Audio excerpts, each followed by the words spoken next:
incredible. It's mind blowing. It I mean, is. it really, as I was researching this book, it's kind of disorienting to realize how much exists beyond my ordinary experience. And that probably goes for so many people too, because I haven't had these direct experiences. It's just like the lid is blown open. And before you go on, I wanted to add something that it's related to the Arcturians probably, but it's along these lines. What's known as the Galactic Federation. That was something that came up a lot in my research, an apparently benevolent group of beings that is watching over. And this was actually reported in NBC News, believe it or not, in 2020 by the head of the Israeli Space Directorate, who said that there is this Galactic Federation, and even remote viewers at the Farsight Institute, where they were remote viewing past events and sometimes future events. What they find is that these interdimensional extraterrestrial beings are showing up very often, including a galactic federation, which Dr. Courtney Brown from Emory University, who runs the Farsight Institute, said that this federation seems to be benevolent, but they're limiting the extent to which they intervene because they want us to voluntarily interact on the planet so that we can grow. There is apparently a record of at least one planet that was very positively regarded in the greater universe that ended up blowing itself up, and they want to make sure we don't do that. Basically, it was a cautionary tale, and that's one reason they're being so careful of us. They don't want us to go that route, but they do want to give us the space to make small mistakes. They just don't want us to make that big one. And that's why they're trying to intervene to the extent of keeping us from doing that, making the biggest mistake. But this is a fascinating book. I really recommend that people read this book because it's a summary. If you haven't been following along closely with what we've been talking about in our field, the first part of the book is a good summary of that. But the second part will really, it'll blow your mind, because I haven't been closely following the news in the area of extraterrestrial stuff, but this is all consistent with what I've come into contact with sort of tangentially. I just didn't realize how much of it there was. Yeah. And yes, the Greys, I'm pretty certain, are non-intelligent. It's sort of go ahead 10 or 20 years, we'll be making them too. They're organic robots. Mm-hmm. They're not metal, but they're robots all the same. They're made out of organic stuff, but they're not intelligent. They're artificially intelligent organic things. They creep me out completely to think of them, but that's what they are. Yeah, well, when people have encountered them, like I said, they describe them as robotic, but also they seem to have a lack of empathy, that they don't have like empathy. You say. That's exactly right. Yeah. You can't relate to them as if they were an intelligent, but they have artificial intelligence to some extent. Exactly. Oh my word! But so you don't know what the next, because already you've completely blown my mind going from 3-piece suits to where you are now. You don't know what's next for Mark. No, I mean, I wrote my first book, and I remember this was back in 2018 when it was published, and people said, "What are you going to write about next?" And I couldn't even imagine that I would write a second book. So here we are. I've written 4 books. Right. I'm surprised. And each time I do it, I say, maybe I'll never write a book again, because I can't imagine that I would have something that I'm so interested in where there's enough information to make it an interesting book. And that's kind of where I am. But I'm always, I mean, even though in this book I talk about many different areas, I feel like I'm just scratching the surface. And I feel like I feel less informed in a way, because now these other rabbit holes opened up and I don't really feel like I understand them. Yeah. Oh, there are so many rabbit holes you would not believe. I mean, that's how I have felt too. There are so many rabbit holes in my area. That's what's so wonderful about researching life after death, because it's just like if you were going to research life. I mean, try to think about researching the reality that you live in. How many rabbit holes are there in that? Yeah, exactly. there are so many you could go down and you'd never, ever even find the bottom of each one of them. It's so amazing how much there is to know. And it's all fascinating. It's just incredible. It's wonderful. Well, what I've tried to do, Roberta, is to surrender in the sense that I follow where my intuition and passions are guiding me.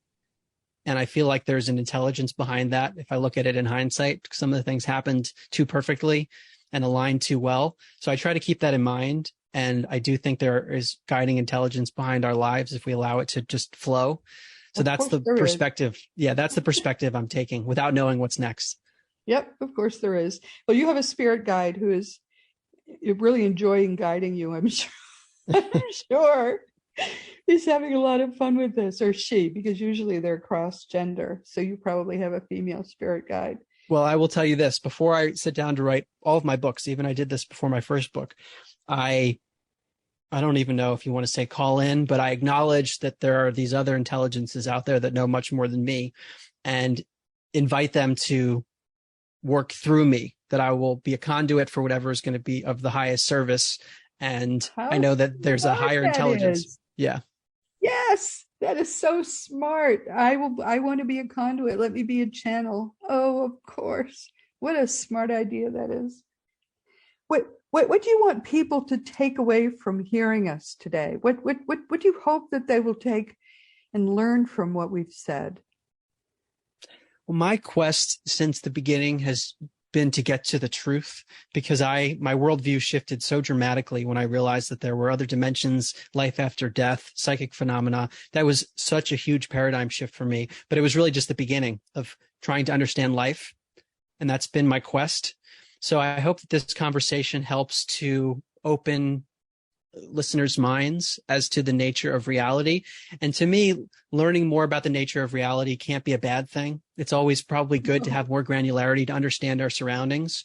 And how that impacts each individual, I don't know exactly, because in some sense, like I said before, and like the way I closed the book, it is our individual spiritual journey to do the work ourselves, and that doesn't change.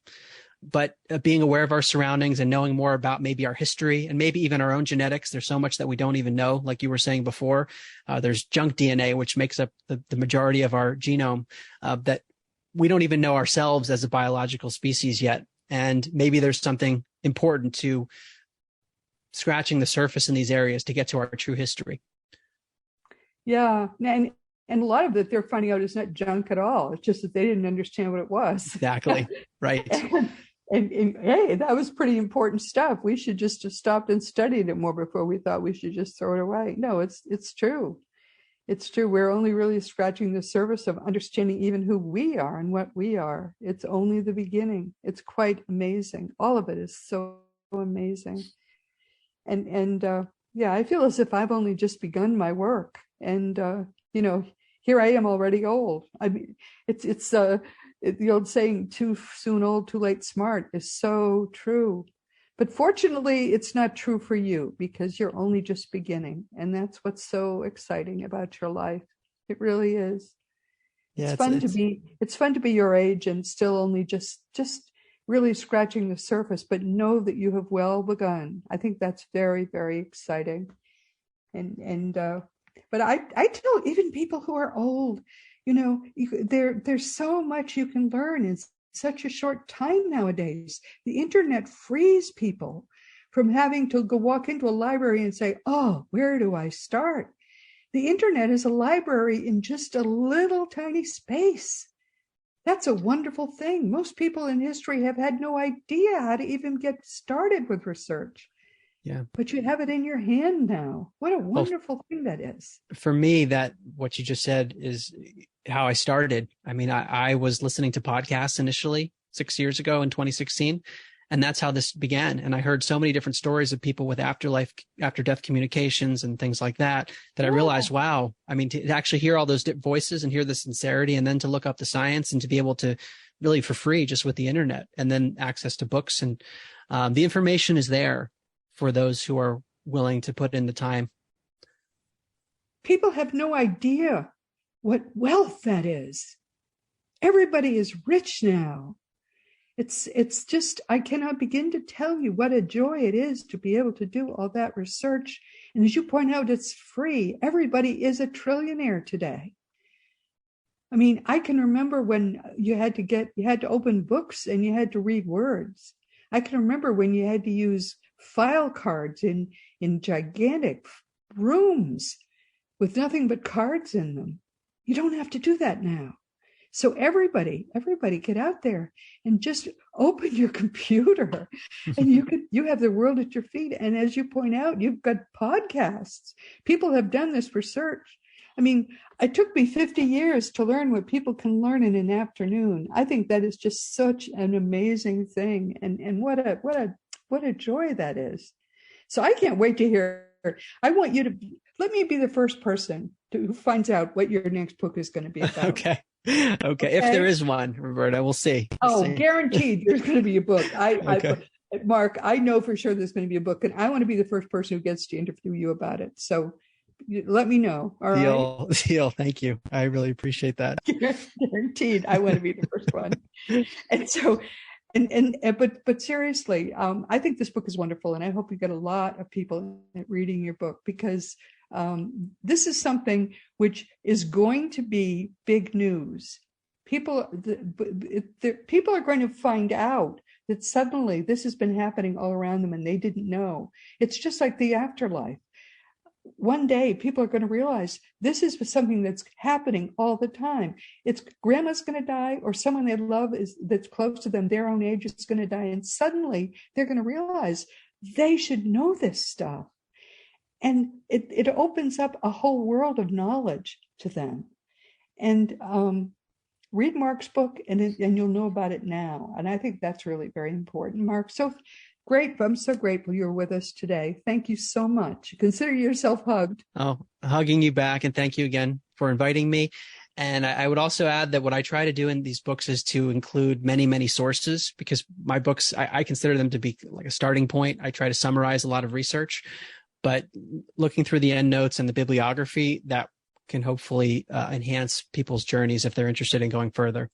Wonderful, wonderful, terrific. Yeah, that's all. Well, I always use the bibliographies are a wonderful short source. That's how I started, actually, is the bibliographies to the books I was reading. That opens a whole new world for anybody who is interested in any of these wonderful topics.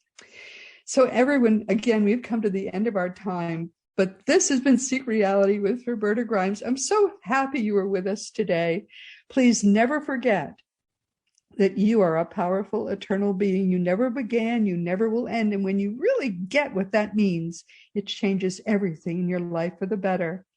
Next week, we'll be talking with Jacob Cooper, who had an unusual near-death experience when he was just a child, and he wrote a charming book called Life After Breath. Children who have NDEs are given very special treatment when they're out of their bodies, and Jacob has used what he learned when he was a child to build a beautiful life serving others. So please join us and hear his story. This week, we've been talking with my delightful friend, Mark Gober, who has been with us today for the 5th time. We've watched this brilliant young man become zanier and zanier in his pursuits. He was, believe it or not, a button-down Wall Street type in the beginning. And then he started with an end upside-down thinking. This is a great book. You've got to read this one too. There he joined us in accepting the basic fact that consciousness is the source of reality. He helped us blow a hole right through all the traditional scientific notions about consciousness. And by now, he is writing about extraterrestrials. I'm sorry, Mark is right about everything. His latest book is called An End to Upside Down Contact: UFOs, Aliens, and Spirits, and Why Their Ongoing Interaction with Human Civilization Matters. And it does. It matters a lot. Mark Gober and some others who have been our guests are on the leading edge of helping all of us to lead the Luddite scientific community into the glorious new dawn of the 20th century, where they can be welcomed by Max Planck, Albert Einstein, and others who will gently break to them the news that consciousness is, in fact, the source of everything, so they can stop wasting fortunes trying to find a source for consciousness inside the human brain. And Albert and Max and our friend Mark will break to them the unfortunate news that science has pretty much wasted an entire century throwing research money at the wall. And then they'll hand them Mark Gober's, Bernardo Kastrup's, and other